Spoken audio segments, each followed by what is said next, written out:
32 questões da Lei de Improbidade Administrativa. Galera, a gente vai conseguir tratar essa lei aqui, os principais pontos, as principais ideias, com questões, ok? Então a gente vai ver aqui pontos muito importantes. E eu quero que vocês comentem aí se esse modelo de estudar legislação é legal, se vocês estão gostando, que eu estou postando aí vários vídeos sobre as leis aí, e quero saber qual a opinião de vocês. Começando aqui por essa primeira questão, ó. Consideram-se atos de improbidade administrativa as condutas dolosas, okay? As condutas dolosas ou culposas, aqui, ó, dolosas ou culposas, que importam enriquecimento ilícito, causam prejuízo ao erário ou atentam contra os princípios da administração pública. E aí, galera, essa questão está certa ou errada? Realmente, gente, quando a gente fala de atos de improbidade administrativa, são esses três: enriquecimento ilícitos, que causam prejuízo ao erário e que atentam contra os princípios da administração pública. O problema dessa questão aqui é que ato de improbidade administrativa, ele precisa ser doloso, não pode ser culposo. Ok? Então, se você vir lá na sua prova alguma coisa falando de culposo, está errado. Se é ato de improbidade, são condutas dolosas e não culposas, beleza? Então, aqui, o artigo 1º, seu parágrafo 1º, fala justamente isso. Consideram-se atos de improbidade administrativa as condutas dolosas, beleza? Tipificadas lá no artigo 9º, 10 e 11 da lei, que fala justamente sobre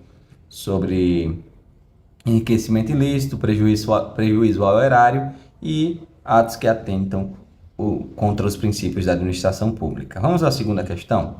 Considera-se dolo a vontade livre e consciente de alcançar o resultado ilícito na prática de atos que importam enriquecimento ilícito, causam prejuízo ao erário, atentam contra os princípios da administração pública, não bastando a voluntariedade do agente. Então, galera, vocês marcarem o que aí nessa questão? Realmente a gente já viu, né? Que precisa ser doloso, os atos dolosos, e o dolo que fala ali tem que ser a livre consciência de alcançar o resultado ilícito. Ou seja, o servidor, a pessoa que está praticando o ato de improbidade, ele tem que ter a livre consciência, ele tem que saber que ele está praticando o ato que tem como resultado algo ilícito, ok? E que vai trazer aí enriquecimento ilícito, prejuízo ao erário, princípios da administração pública, não bastando a voluntariedade do agente. Não significa se ele só agir, isso não significa que vai ser ato de improbidade. Ele tem que agir com dolo e com livre consciência de atingir o resultado ilícito. Então, esse gabarito aqui está certinho, ok? Está certinho. Está lá no parágrafo 2. Considera-se dolo, a vontade livre e consciente de alcançar o resultado ilícito, tipificado nos artigos 9º, 10 e 11 desta lei, não bastando a voluntariedade do agente. Isso aqui cai direto, ok? Terceiro, os atos de improbidade violam a probidade na organização do Estado e no exercício de suas funções e a integridade do patrimônio público e social dos poderes executivo, legislativo e judiciário, bem como da administração direta e indireta, no âmbito da União, dos Estados, dos municípios e do Distrito Federal. E aí, galera, será que é isso mesmo? Que se aplica à administração direta, se aplica à indireta, aos poderes executivo, legislativo e judiciário? É isso aí, gente. É isso aí. Aqui no parágrafo 5 fala isso. Poderes executivo, legislativo e judiciário, bem como a administração direta e indireta, no âmbito da União, dos Estados, municípios e Distrito Federal. Então, todo mundo aí vai ser atingido pela lei de improbidade, desde que pratique, que está certinho. beleza? Vamos à quarta questão. De acordo com a Lei de Improbidade Administrativa, considera-se agente público apenas o servidor público que exerce permanentemente cargo público. E aí, galera, será que o agente público é somente o servidor e que exerce permanentemente cargo público? Essa aqui a gente pode marcar errada, porque a lei de improbidade traz que consideram-se agente público, o agente político, o servidor público e todo aquele que, ainda que transitoriamente, veja que aqui ainda falou que era permanentemente, né? Pode ser transitoriamente ou sem remuneração. Os agentes honoríficos aí também são agentes públicos, né? Por eleição, nomeação, contratação ou qualquer outra forma de investidura ou vínculo, mandato, cargo.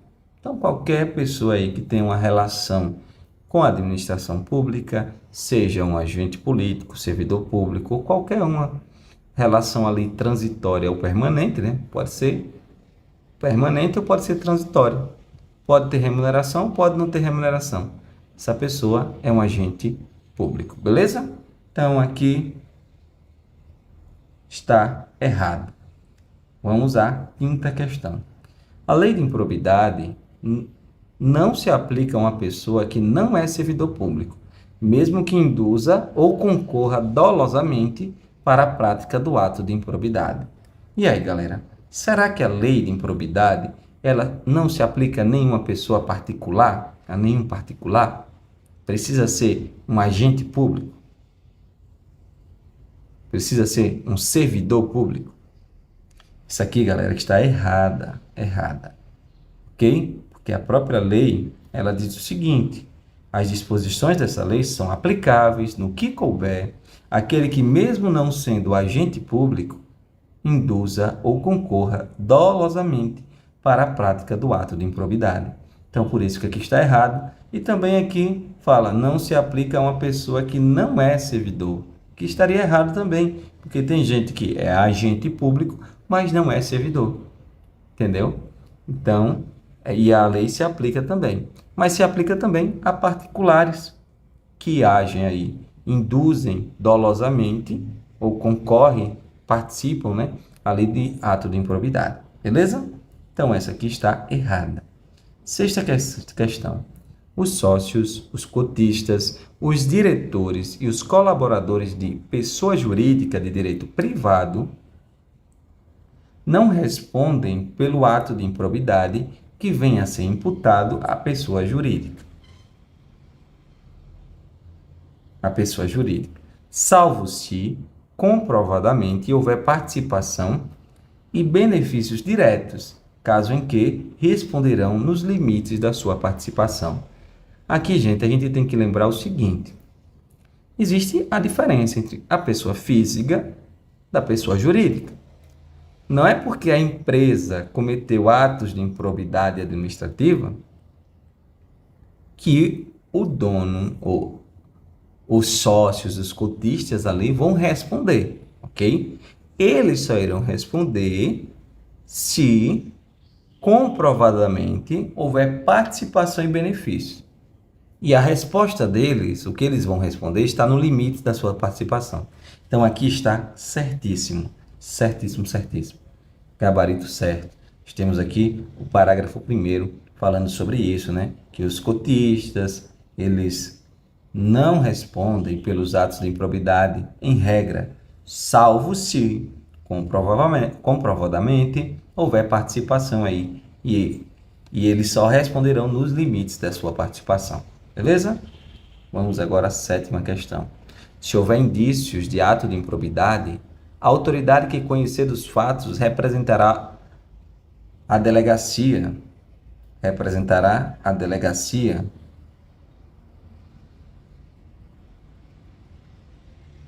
competente para as providências necessárias. Galera, aqui,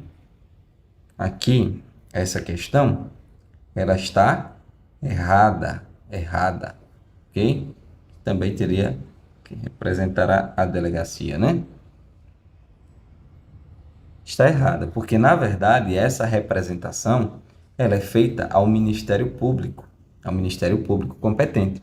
Ele precisa sim representar, se ele souber de atos de improbidade, precisa representar ao Ministério Público, para que aí o Ministério Público tome as suas providências.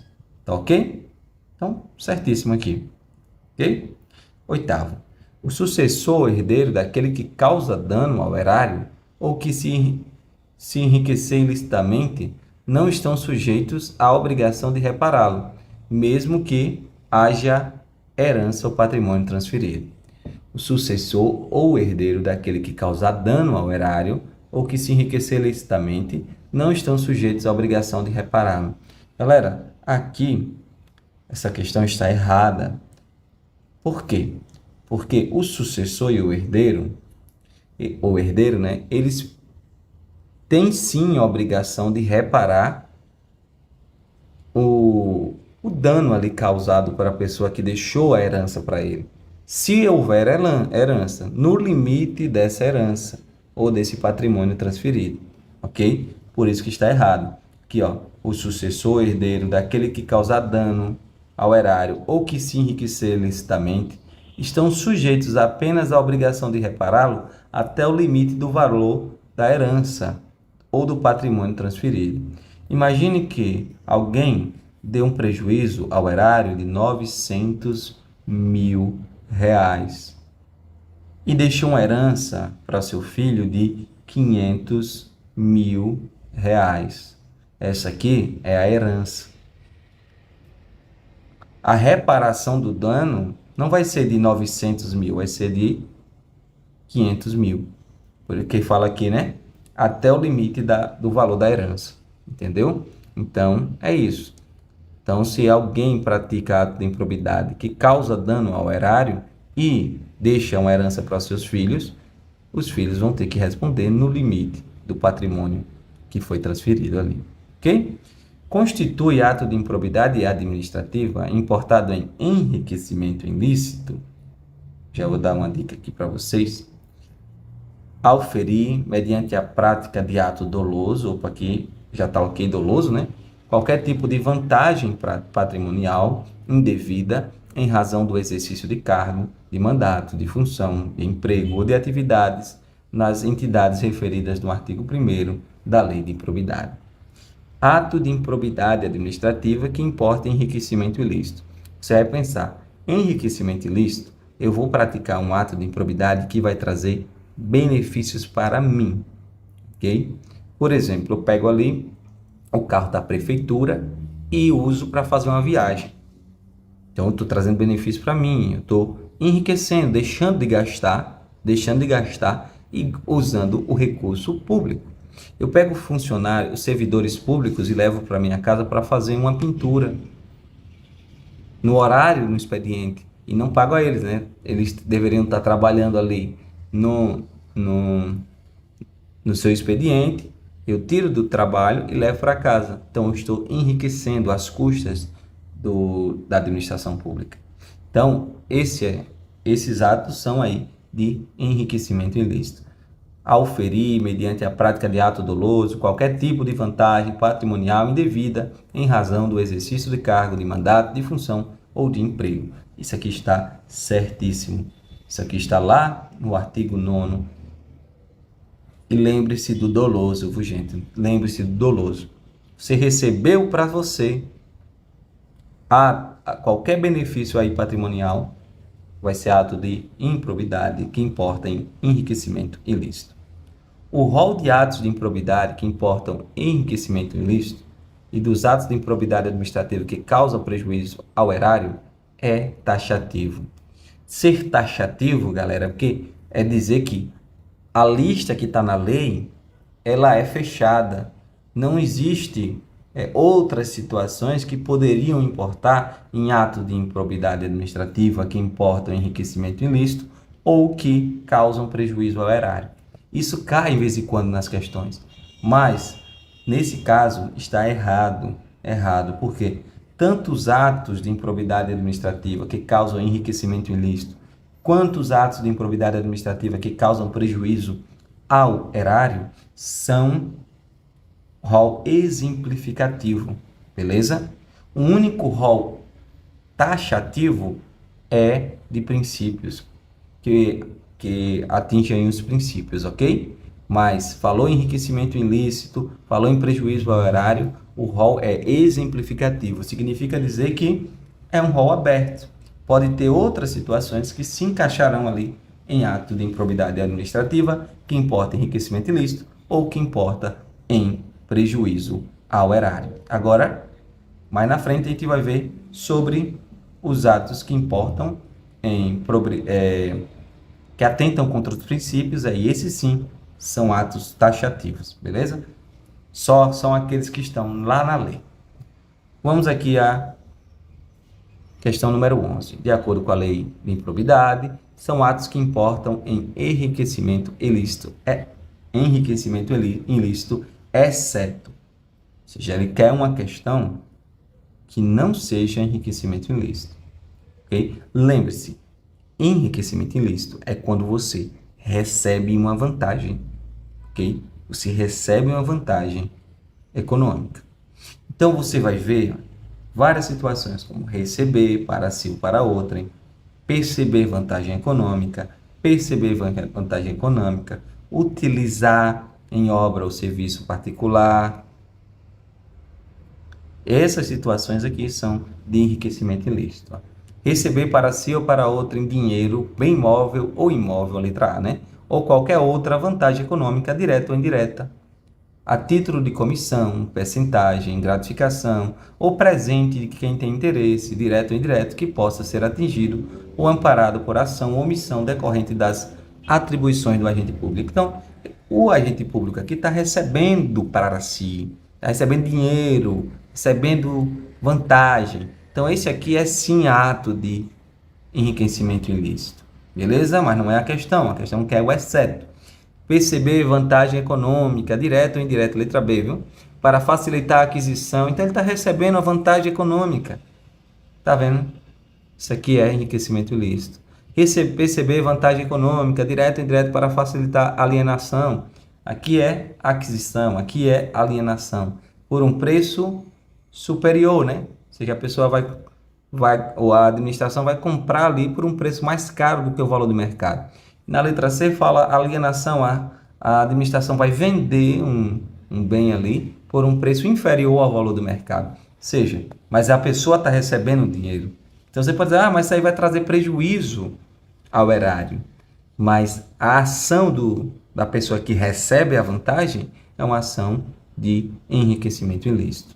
Utilizar em obra ou particular qualquer bem móvel de propriedade ou à disposição de qualquer das entidades referidas no artigo.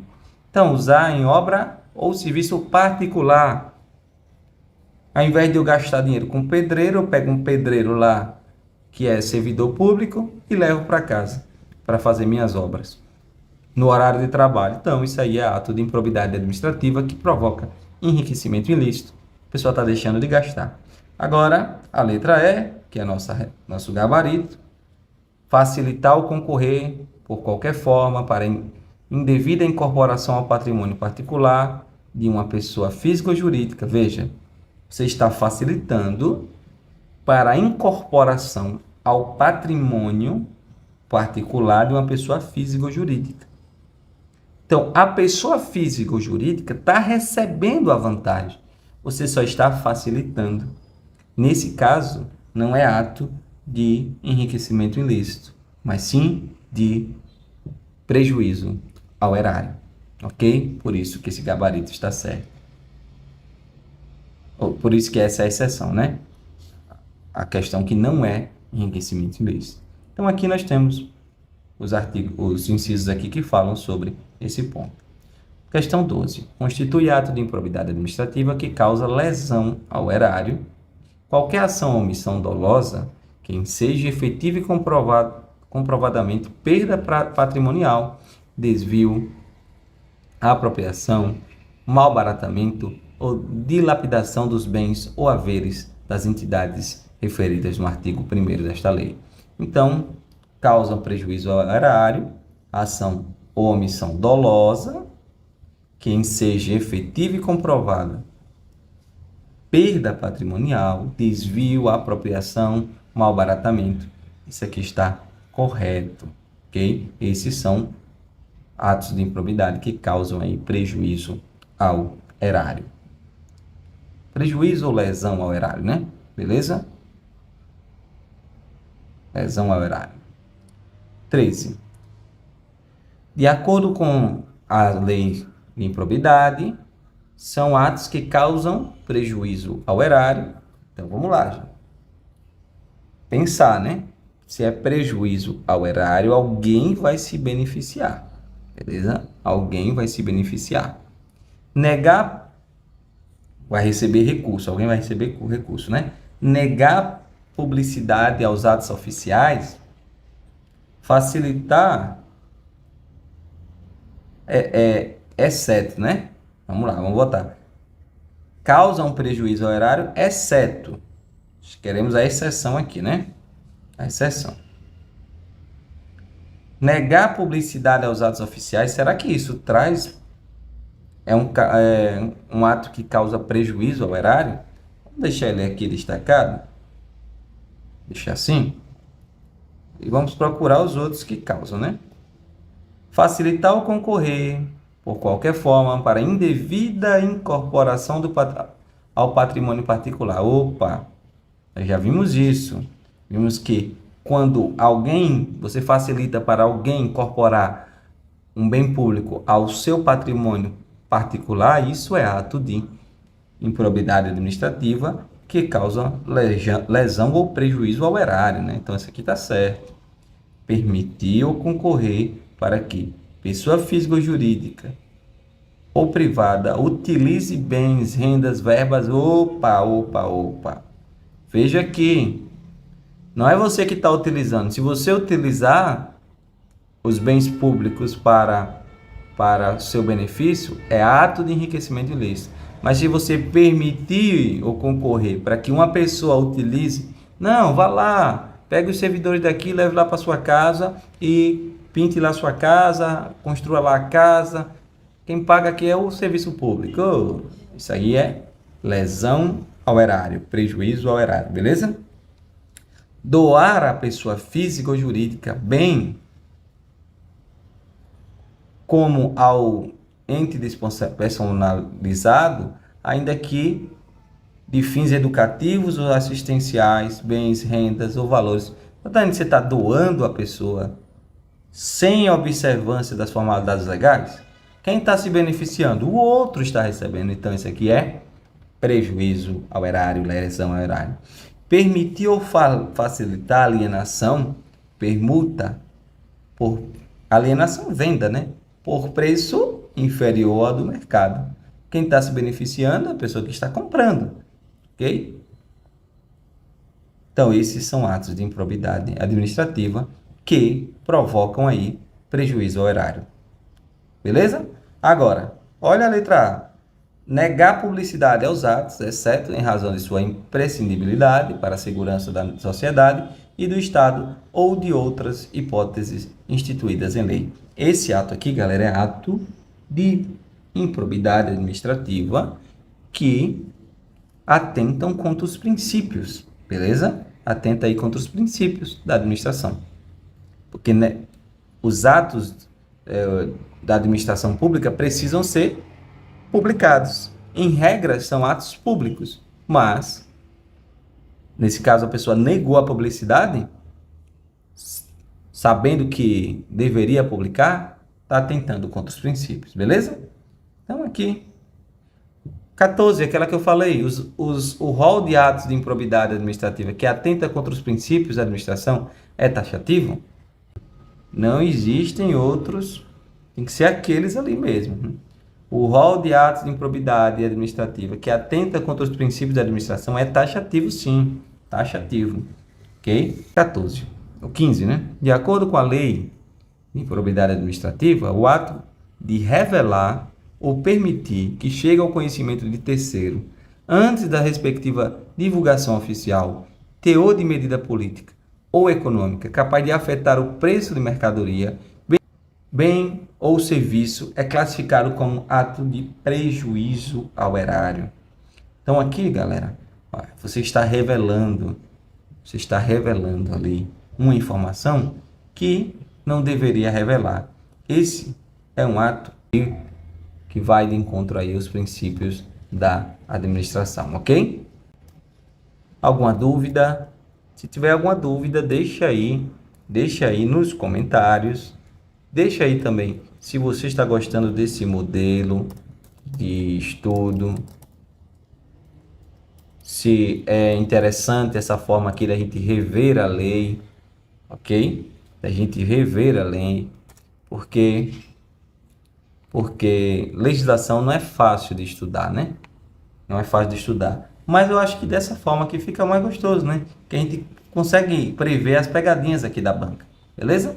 Então, o ato de revelar ou permitir que chegue ao conhecimento de terceiro uma informação ali que possa causar ali, que tenha afetar o preço de mercadoria, é um ato que atenta aí contra os princípios da administração. Beleza. Vamos aqui à questão agora número 16. Se houver ressarcimento integral do dano patrimonial, se efetivo, não poderá ser aplicada nenhuma sanção por ato de improbidade. Não poderá ser aplicada nenhuma sanção. Isso aqui é falso, né, galera? Isso aqui é falso. O artigo 12 diz o seguinte: independente do ressarcimento integral do dano patrimonial, se efetivo, e das ações penais comuns e de responsabilidades civis e administrativas previstas na legislação específica, está o responsável pelo ato de improbidade sujeito às seguintes cominações, né? Que podem ser aplicadas isoladamente ou cumulativamente, beleza? De acordo com a gravidade do fato. Então, a pessoa pode sim, independente de, mesmo que ela tenha ressarcido ali, ela pode receber aí uma sanção, beleza? Então, por isso está errado. Questão 17. São penas aplicadas na hipótese de enriquecimento ilícito? Ó, você vai pensar o seguinte: enriquecimento ilícito é a hipótese com as penas mais pesadas, beleza? Mais pesadas. Perda dos bens, os valores acrescidos ilicitamente. Perda de bens ou valores, isso aqui é claro, né? Perda da função pública. Você pode perder a sua função pública, ok? Suspensão dos direitos políticos por até 14 anos. Suspensão dos direitos políticos por até 14 anos. Pagamento de multa civil, equivalente ao acréscimo patrimonial. E proibição de contratar com o poder público ou receber benefícios, direto ou indiretamente, ainda que por intermédio de pessoa jurídica, da qual sócio majoritário, pelo prazo não superior a 14 anos. Então, o que é que você tem que lembrar aqui? Atos de enriquecimento ilícito podem gerar perda dos valores acrescidos ilicitamente, perda da função pública, suspensão dos direitos políticos até 14 anos. Pense, 14 é o máximo aí, que é o mais pesado. Multa e proibição de contratar pelo prazo não superior a 14 anos. Isso aqui está certíssimo, beleza? Vamos ao próximo. Isso aqui está lá no inciso 1º. Lembre desses 14 anos aqui, ó. Aparece 2 vezes. São penas aplicáveis na hipótese de prejuízo ao erário. Esse é o segundo maior. Primeiro é o enriquecimento ilícito. Esse é mais pesado. O prejuízo ao erário é um pouquinho mais leve. Mas tem também, o que é que pode acontecer? Perda dos bens acrescidos ou valores acrescidos ilicitamente, ok?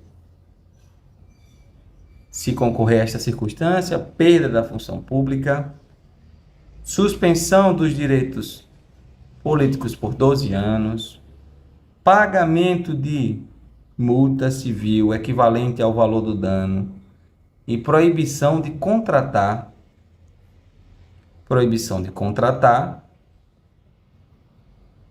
com o poder público ou de receber benefícios fiscais, direto ou indiretamente, por prazo não superior a 12 anos. Então, você vai pensar em enriquecimento ilícito, 14. Prejuízo ao erário, 12. Beleza? Você vê que as penas são semelhantes. Só muda o 12 ali. Ok?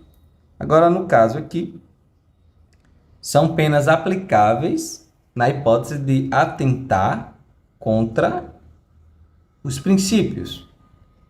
Veja que agora aqui é uma coisa mais branda. Pagamento de multa civil até 24 vezes o valor da remuneração percebida pelo agente e proibição de contratar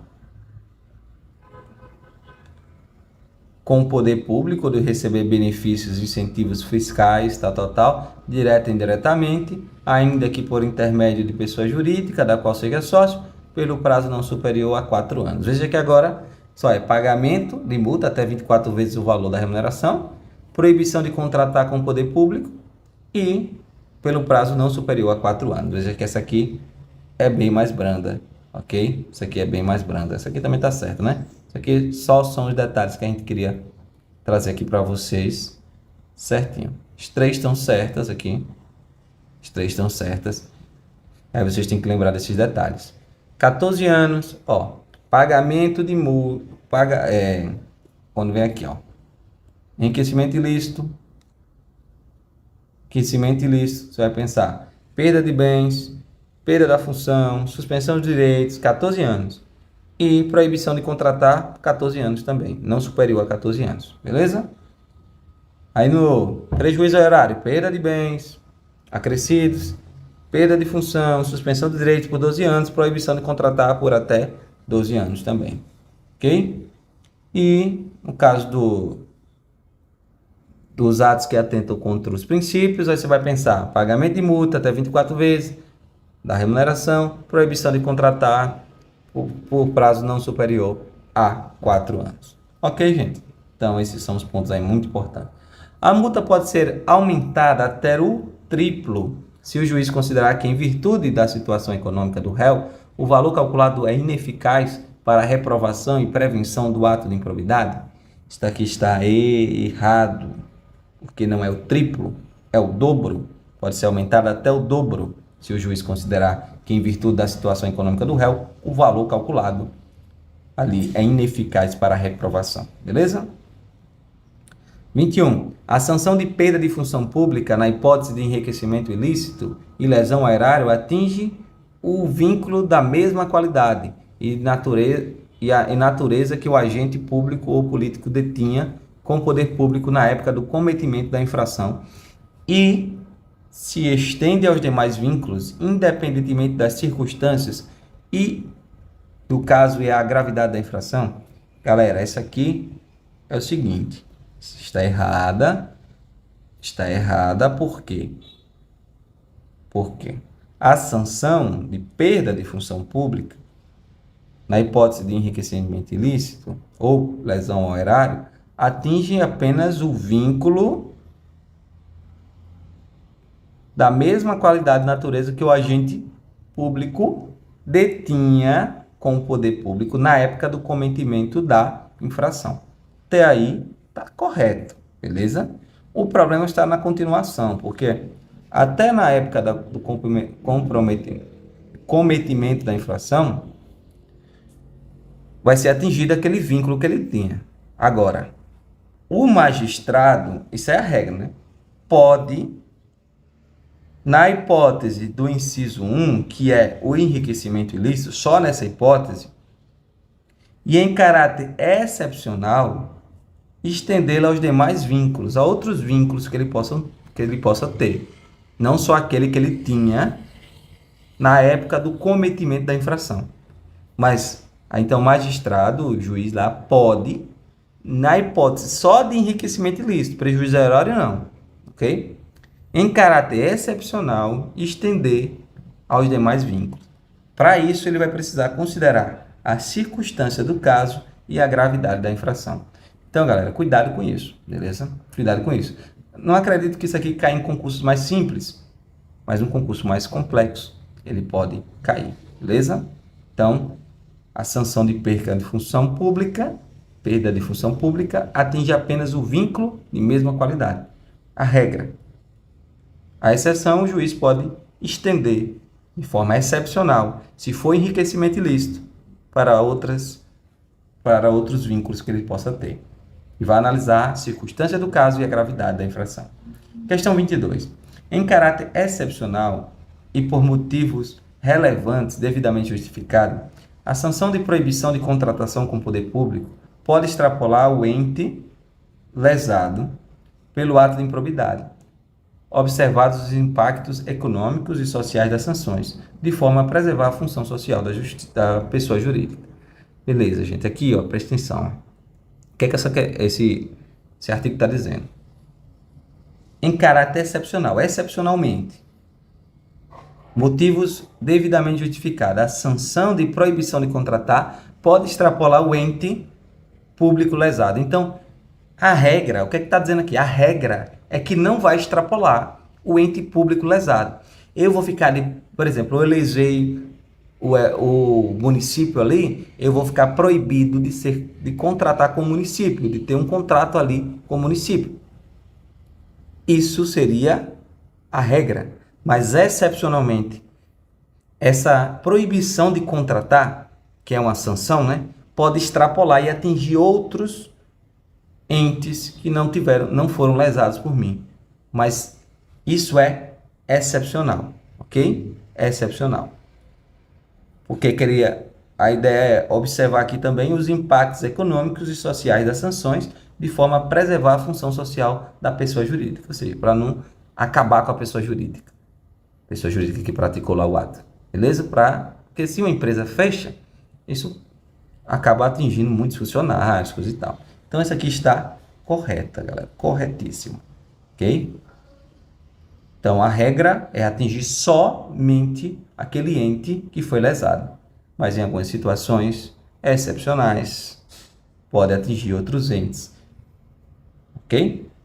23. No caso de atos de menor ofensa aos bens jurídicos tutelados pela lei, a sanção limitar-se-á à aplicação de multa, sendo desnecessário o ressarcimento do dano e das perdas de valores obtidos. Realmente, no caso de menor ofensa, pode ser só a multa. No entanto, precisa aí reparar os danos, né? Sendo desnecessário o ressarcimento do dano? Não, errado. Olha o que fala aqui. No caso de atos de menor ofensa, a lei, tutelados por essa lei, a sanção limita-se à aplicação de multa, sem prejuízo do ressarcimento. Então, a pessoa tem que ressarcir aí o que ela pegou. Beleza? 24. Na ação de probidade administrativa, poderá ser formulado em caráter antecedente ou incidente, pedido de indisponibilidade de bens dos réus, a fim de garantir a integral recomposição do erário ou do acréscimo patrimonial resultante do enriquecimento ilícito. Sobre o pedido de indisponibilidade de bens dos réus, julgue a afirmação abaixo. A indisponibilidade recairá sobre bens que asseguram exclusivamente o integral ressarcimento do ato do dano ao erário, sem incidir sobre os valores a serem eventualmente aplicados a título de multa civil ou acréscimo patrimonial decorrente da atividade ilícita. O que essa questão está dizendo? Diz o seguinte: em algumas situações, você pode se impedir a indisponibilidade do réu, ou dos bens do réu. O réu ali, ele vai ficar com bens indisponíveis, ele não pode utilizar aqueles bens. Por quê? Porque a administração pública bloqueou, gente. Bloqueou. Só que esse bloqueio, ele tem que ser somente em relação ao valor da multa, ou em valor dos valores a ser ressarcidos, ok? A indisponibilidade recairá sobre os bens para assegurar exclusivamente o integral ressarcimento. Não pode incidir sobre o valor da multa, ok? Porque aí você está prejulgando que o cara é culpado, que ele já é ali condenado. Não pode ser assim. Presta atenção.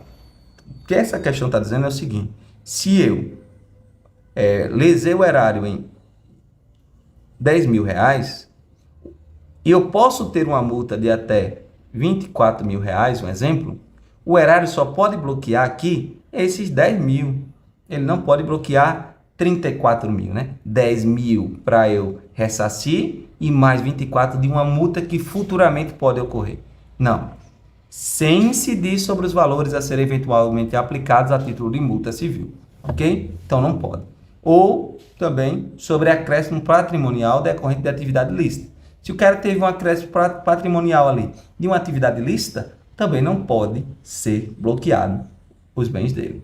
Somente para ressarcir aí o dano ao erário. Então, isso aqui está correto. Beleza? E aqui tem lá no artigo 16, o parágrafo aqui 10, fala sobre isso.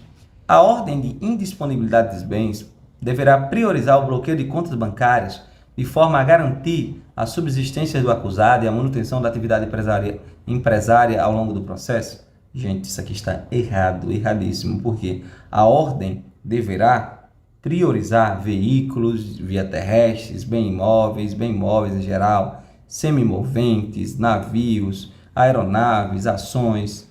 Apenas na inexistência desses, o bloqueio de contas bancárias. Apenas na inexistência de bem imóvel, essas coisas, ok? O bloqueio de contas bancárias.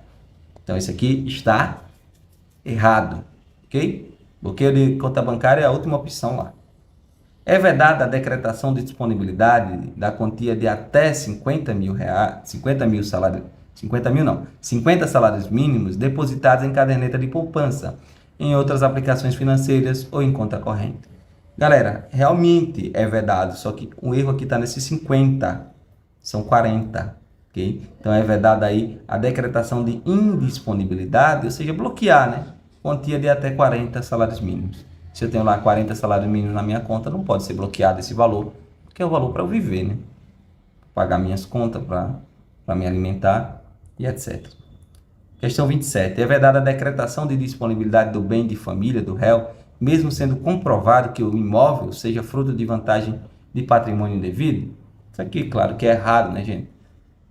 O bem de família, que está ali, a família morando e tal, ele não pode ser bloqueado ali, né? Indisponibilizado, salvo se comprovado que o imóvel seja fruto de vantagem patrimonial indevida. Aí sim. Eu tenho uma casa que estou morando na minha casa, minha família está na minha casa, mas eu peguei o dinheiro da casa da administração pública, levei, comprei a casa. Então, já era, papai. Então, aí pode sim ser indisponibilizado. 28. A perda de função pública é a suspensão dos direitos políticos só ser efetiva com o trânsito em julgado da sentença condenatória. Trânsito em julgado é quando não dá mais para recorrer, beleza? Então, isso aqui está certo. Não vou perder minha função pública, não vou perder meus direitos políticos antes de ser julgado, de ter o direito de recorrer e de ter sido julgado o recurso em todas as instâncias possíveis. Ou se eu não recorrer, beleza, transitou em julgado. Mas antes de transitar em julgado, não tem como eu aí perder minha função pública ou suspender meus direitos políticos. Então, isso aqui está correto, artigo 20. De acordo com a lei de improbidade, a autoridade judicial competente poderá determinar o afastamento do agente público do exercício do cargo, do emprego ou da função, sem prejuízo da remuneração, quando a medida for necessária à instrução processual ou para evitar a iminente prática de novos ilícitos. Então, isso aqui está ok, né? É a parte que é transcrita aí da lei. O agente público, ele pode sim ser afastado, sem prejuízo da sua remuneração. O agente está ali sendo julgado por um ato de improbidade, de enriquecimento ilícito. Ele pegou dinheiro da administração, supostamente pegou, né? Aí o que é que acontece? Ele vai ser julgado. Mas se ele continuar lá, ele pode interferir no processo, pode praticar novos ilícitos, então ele pode ser afastado. Claro que ele não pode ter prejuízo da sua remuneração. Por que não? Porque ainda não foi condenado, não foi julgado, condenado, não houve o trânsito em julgado, beleza? Mas a pergunta é, o afastamento previsto na lei será de até 60 dias, prorrogáveis uma única vez por igual período, mediante decisão motivada. O erro aqui é que são de até 90 dias, ok? Não 60 dias. Isso dá uma raiva, porque o cara errar uma questão dessa, só por causa de um 60, 90, é triste. Mas é assim mesmo. A ação para a aplicação das sanções previstas nesta lei prescreve em 8 anos. Eita, que eu gosto dessa questão, porque eu já errei em um concurso público. Me deu tanto ódio. A ação para a aplicação das sanções previstas nessa lei prescreve em 8 anos, contados a partir da ocorrência do fato, ou no caso de infrações permanentes, do dia que cessou a permanência. Essa aqui, galera, está corretíssima, corretíssima, corretíssima. Ok? As sanções vão prescrever em 8 anos. Esses 8 anos começam a contar a partir da ocorrência do fato. Houve o ato de improbidade ali, começa a correr. Mas se for uma infração permanente, o cara vai roubando lá, pegando, direto, do dia em que cessou a permanência. Entendeu? Então é certíssimo aí. 31. A instrução de inquérito civil ou do processo administrativo para apuração de ilícitos não suspende o prazo prescricional. Então, gente, isso aqui está errado, porque suspende o prazo prescricional por até 180 dias. Veja, aqui ainda não começou o processo ainda. Não começou ainda que ainda está na fase de inquérito, ok? Foi instaurado o inquérito. Para que serve o inquérito? Para investigar, para ver se houve ato de improbidade. Então, ele vai suspender o prazo prescricional por, no máximo, 180 dias, recomeçando a contar após a conclusão. Caso não concluído o processo, esgotando o prazo de suspensão. Ou, caso não concluído o processo, esgotado o prazo de suspensão. Presta atenção. O que é que acontece? Eu pratiquei um ato ali de improbidade, aí ele começa a contar, né? Para prescrever, para eu não poder mais ser julgado por aquilo. Aí instaura-se o processo de inquérito civil, um processo administrativo para verificar se meu ato foi realmente de improbidade. Aí o que é que acontece? O prazo prescricional que estava correndo, ele para de correr. Fica parado, suspenso, né? Por 180 dias. Se por acaso, depois de 180 dias, não foi concluído o processo, então ele vai voltar a correr novamente, ok? Recomeçando a contar após a sua conclusão ou caso não concluído o processo, beleza? Então vai continuar correndo. Então isso aqui está correto. E a 32, o inquérito civil para apuração do ato de improbidade será concluído no prazo improrrogável de 365 dias. O erro aqui é improrrogável, pode ser prorrogado aí uma única vez por igual período. Ou seja, são 365 dias, podendo ser prorrogado o inquérito. Beleza? Então, galera, essas foram as questões aqui que eu trouxe para vocês, da lei de improbidade administrativa, 32 questões. A gente pode ver aí a lei em praticamente toda, vários pontos, várias questões. Espero que vocês tenham gostado. Deixe seu like, se inscreva no canal. É isso aí, valeu. Tchau, tchau.